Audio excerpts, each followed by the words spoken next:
Okay, so to remove the inner chain case, we just have to undo these three bolts, and they have these locking tabs on. So what I'm going to do is I'm just going to knock open the locking tabs, then we'll unscrew these three, and with a little bit of luck we should just waggle off the chain case. Just by the by, you can probably see that water there. That's the condensation from where we heated up the sprocket to get it off. And just while looking at that, it's just made me think that that's a problem, that when you start an engine, you get that same condensation, especially in the winter. And then as the engine gets hot and hotter, that condensation will burn off mainly. So that's okay, but that's why you shouldn't really start an engine in the winter. You know, some people say, "I'll just start the engine in the garage, just check everything's okay, turn it off again."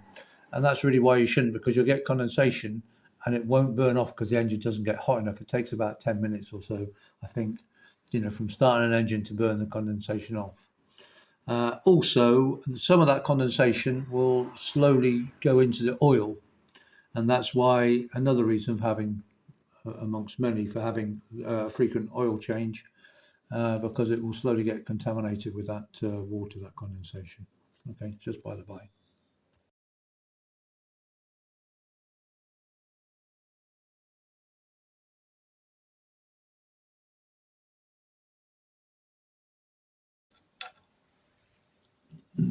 Holding everything on, and all being well,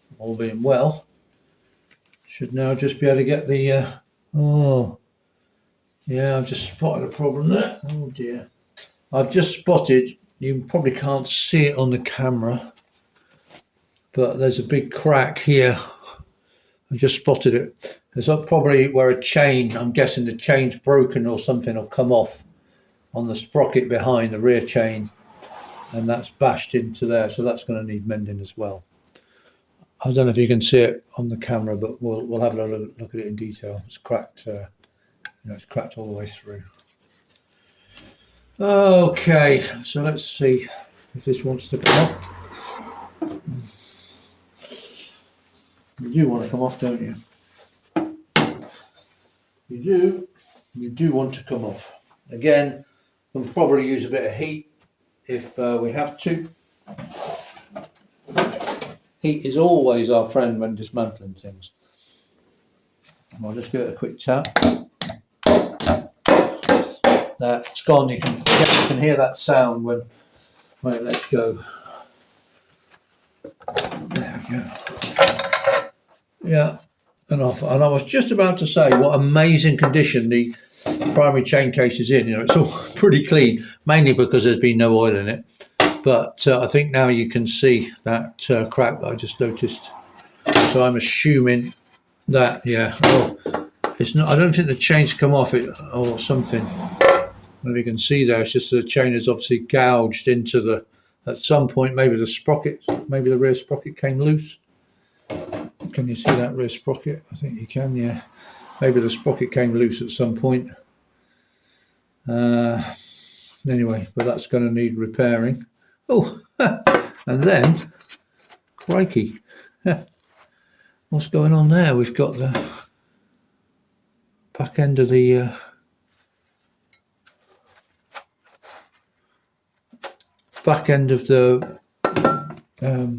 swinging arm has been rubbing on that, which it shouldn't have been, obviously. So we need to investigate the whys and wherefores of that. It was all looking so good up to that point. This sliding oil seal seems to be very good condition. It's never going to be 100% this oil seal, but as they go, that's looking in pretty good nick. I'm a bit confused why this swinging arm's been rubbing on the casing. It shouldn't have been, unless the casing is way misadjusted.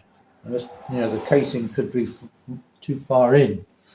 Maybe that's what it is. Maybe that's why the chain's been rubbing and the swinging arm, because it's been set. You can adjust the position of the primary chain. Maybe it's been set too far in, we'll have to look at that. Right. Oh yeah. Talking of which, we do of course have the spacer on the central mounting stud, and that's exactly what these spacers are for, to adjust how far in and out that primary chain case is, and maybe it needs to be spaced out more. I'm a bit confused, but that seems to be it, that the casing was at an angle backwards, and that's why it was rubbing. The chain was rubbing, and also the swinging arm was rubbing on the casing. We'll have a look.